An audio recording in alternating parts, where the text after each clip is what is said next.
Shalom WJC family. It's time for our weekly Torah talk.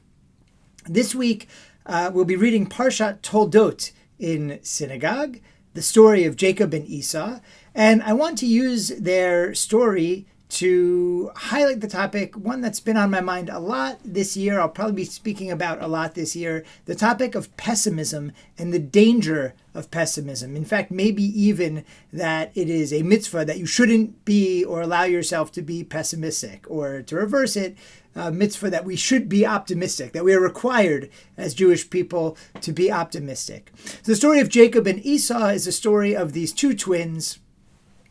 Esau is a few minutes older than Jacob, and yet Jacob is going to be the heir apparent. And the question is why?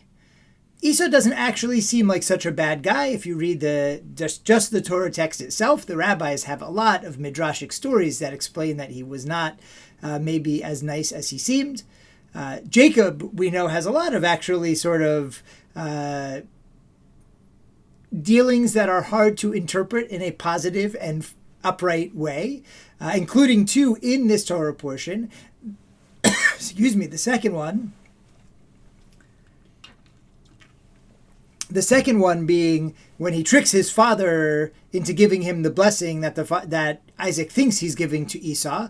But right here at the beginning of the Torah portion, the story I'd like to highlight is when Jacob has food and Esau is hungry, and Jacob demands before he will give him the food, this red lentil soup, that Esau give him his birthright. Now, you can ask a lot of questions about this. Would this even hold up as a contract?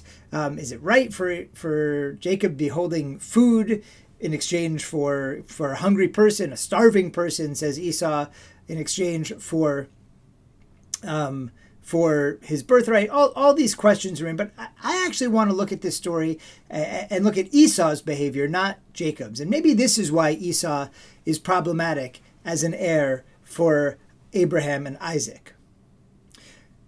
So Esau comes back from hunting and he's famished. And Jacob is making some red lentil stew. And he says, "Give me some of that red stuff to gulp down, for I am famished." And Jacob says, "First sell me your birthright." And Esau says, "I am at the point of death, so of what use is my birthright to me?" But Jacob said, "Swear to me first." So he swore to him and sold his birthright to Jacob. Jacob then gave Esau bread and lentil stew. He ate and drank, and he rose and went away. Thus did Esau spurn the birthright.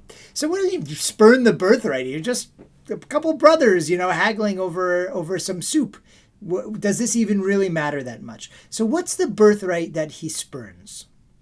Right? In order to understand Esau's actions, we have to understand that he, in his hunger, did not believe that he was going to survive, if we take him at his word. So we could say, if we don't take the story seriously, then we can say he was just frivolous with his birthright, and if he doesn't take these things seriously, how could he be the heir to Abraham and Isaac's covenant? But if we do take it seriously, it's even more problematic. Why? Because that bowl is just a bowl of pessimistic perspective for Esau. Right? He looks at that bowl and he says, what good is my life if I don't have this bowl? I'm going to die of starvation if I don't get to eat this soup. But what is that really saying? It's saying that he does not have faith in God to provide him with blessing, to provide him with the next thing that he needs. Right? This is the heir of Abraham we're talking about, and Isaac, the heir to those who did the Akedah. Right? The heart of what made Abraham special is faith, is emunah, is the belief that God is going to watch out for him and his offspring. And, Isaac, we can say, depending how we interpret the Akedah, he's 37 years old. He willingly gets up on the altar, putting his life in God's hands and his father's hands. That's emunah. That is faith. Now, Jacob, we can make an argument about faith, right? He does a little wheeling and dealing. He definitely takes matters into his own hands. From Jacob, we might get the idea that God helps those who helps themselves. Okay, fair. But this statement of Esau, this ultimately pessimistic statement, right? What good is my birthright to me if I'm at the point of death? That is exactly the opposite of how Jews are supposed to think. We are required to be optimistic. We watch and have watched for thousands of years the high points and all of the low points of civilization and humanity. We've been the victims to many of them, and yet we always pick ourselves up and move forward. Pessimism is not a choice. We could say, the world is falling apart anyway. What does it matter if I keep kosher? Or what does it matter if my kids learn Hebrew or Torah? Or what does it matter? What does it matter? What does it matter? What does it matter is the question of the pessimist, and it is just not a Jewish question. For us, it always matters because we have a covenant with God, because there is an agreement. And yes, sometimes we are disappointed in the reality of what's going on around us, despite the promises on God's side of the covenant. And yes, sometimes we as the Jewish people have fallen down and not lived up to our side of the covenant. And yet the covenant stands. That is optimistic, right? That even though each party struggles, let's say, to make that covenant, that agreement manifest in the world, we continue to work together at it. It's a beautiful, beautiful thing. And it requires starting from a place of emunah, a place of faith. That whatever is going on around us, there is a bigger picture going on. It doesn't take away our pain. It doesn't take away our right to be angry or hurt by the world, by other people, or even by God.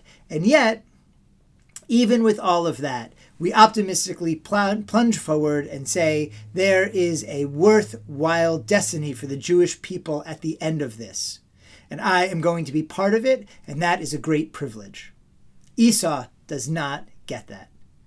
So why did Esau spurn his birthright? Not just because he was hungry, not just because he didn't think highly of it, but his birthright was faith.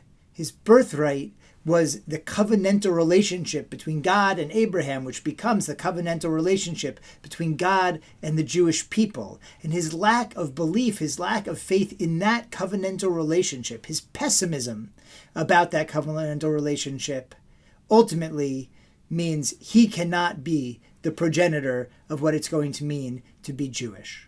My friends, we live in a time when it just feels so pessimistic. People are constantly saying, at times like these, with what's going on in the world, or even despite such and such, I still maybe kind of think this or that. All of these pessimistic statements that frame everything. That is a choice. And it's a choice I desperately feel we need to move away from. That is the light that the Jewish people has to bring to the world right now. To step out of the pessimistic feel. To not only focus on that which is negative, despite the world throwing it at us all the time, especially on social media and things like that, but even in mainstream media. There are good stories happening all around us. And if there's not enough of them, it's our job to make more of them. And we can, because that's what Judaism tells us. That's what the covenant is about. That's what mitzvot are about.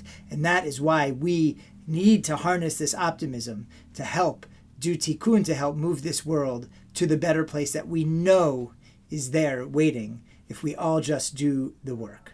And when we do, God will meet us in the middle, in the covenant. And there will be this beautiful redemption for individuals and, God willing, for the whole world. That is the optimistic promise. Don't drink the pessimism soup. Stick with Jacob, and may we all find our way to that tikkun, to that better world we're seeking. Shabbat Shalom.